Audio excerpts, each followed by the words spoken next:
É com isso aqui que você teria que lidar se você fizesse uma viagem até as profundezas mais profundas do nosso oceano. A 11.000 metros de profundidade fica o ponto mais fundo da Terra, a Fossa das Marianas. Mas para chegar até lá, temos que passar por criaturas bizarras, naufrágios, condições extremas e muito mais. E é isso que vamos mostrar para vocês no vídeo de hoje. Como seria uma viagem à Fossa das Marianas?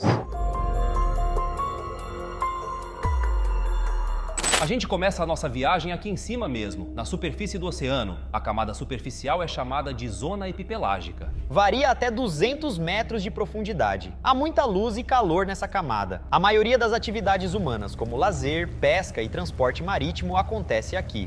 A pressão é mínima e aumenta com a profundidade. No nível do mar, a superfície, a pressão corresponde a uma atmosfera. Ao mergulhar, esse valor aumenta uma atmosfera a cada 10 metros. 6 metros. Começando o nosso mergulho até a Fossa das Marianas, damos de cara com um ser humano comum. Sem equipamento, conseguimos chegar a mais ou menos 6 metros de profundidade. 20 metros. Vemos recifes de corais rasos, alguns mergulhadores usando cilindro. A pressão da água nessa profundidade já não é mais amigável para mergulhar sem equipamento. 30 metros. Nessa profundidade, por exemplo, a pressão que o mergulhador recebe é de 4 atm. Aqui também encontramos as orcas. Essas baleias habitam as águas relativamente rasas. Elas mergulham entre 30 e 150 metros de profundidade, várias vezes ao dia.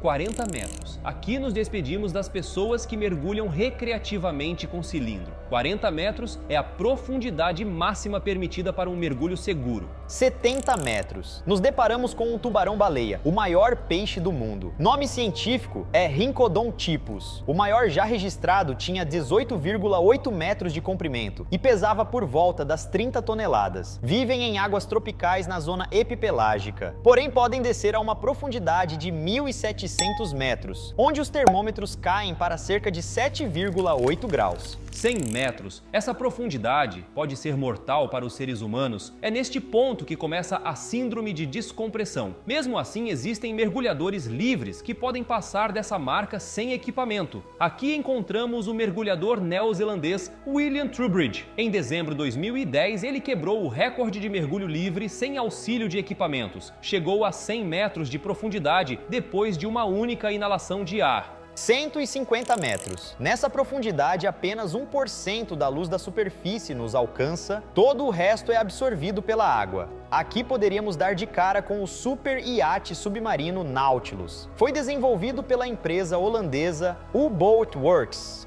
Foi projetado para servir tanto como um iate particular quanto como um submarino. É equipado com um sistema que permite cruzar o oceano e também viajar por debaixo d'água. Tem 37,5 metros de comprimento e 7,7 metros de largura. A embarcação pode mergulhar a 150 metros de profundidade. Pode ficar debaixo d'água por até 12 horas de forma independente. É equipado com sofá, TV, sala de jantar, bar, academia, cozinha, suíte master com piso transparente, 4 cabines, lounge com vista panorâmica do oceano e área para a tripulação. Na parte externa, tem um enorme deck que pode ser fechado quando a embarcação submergir. O valor de venda é de 24,5 milhões de dólares, com prazo de entrega de 30 meses. Agora saímos da zona epipelágica e começamos a navegar pela zona mesopelágica. Fica entre 200 metros e 1.000 metros. Fracos raios de sol penetram essa camada. 200 metros. Aqui já começamos a deixar de perceber a cor azul. Daqui para baixo é uma viagem em total escuridão. Mas se engana quem pensa que aqui já não existe mais vida. Aqui começamos a dar de cara com as formas de vida mais exóticas do planeta. Nessa profundidade encontramos um caranguejo-aranha japonês. Não precisamos nem falar porque ele chama caranguejo-aranha, né? É só olhar para ele. Ele é igualzinho uma aranha, tem mais patas que corpo. Pode medir mais de 3 metros de comprimento e pesar quase 20 quilos. É o maior artrópode aquático do planeta. É encontrado entre 100 e 200 metros de profundidade. Nessa profundidade também podemos ver um peixe-remo gigante. Podem chegar a 11 metros de comprimento. Vivem entre 200 e 1.000 metros de profundidade. Às vezes nadam até a superfície e assustam marinheiros. Esse peixe está ligado a uma lenda popular japonesa. Diz a lenda que ele é responsável por atrair tsunamis, terremotos ou ciclones. Isso porque esse animal quase não aparece na superfície, e quando aparece, coincidência ou não, um desastre chega logo em seguida. Em 2011, ele reapareceu na ilha de Honshu, no Japão, após anos sem ser visto na região. Pouco tempo depois aconteceu um tsunami. 300 metros. Aqui é a média alcançada por mergulhadores comerciais. Mergulho comercial se refere àquelas pessoas que atingem altíssimas profundidades em seus empregos. É o caso de pessoas que trabalham na fixação de estruturas de pontes ou em certas funções, numa plataforma de petróleo, por exemplo. A pressão nessa profundidade é de 30 atm, equivale a sentir o peso de 45 toneladas sobre as costas.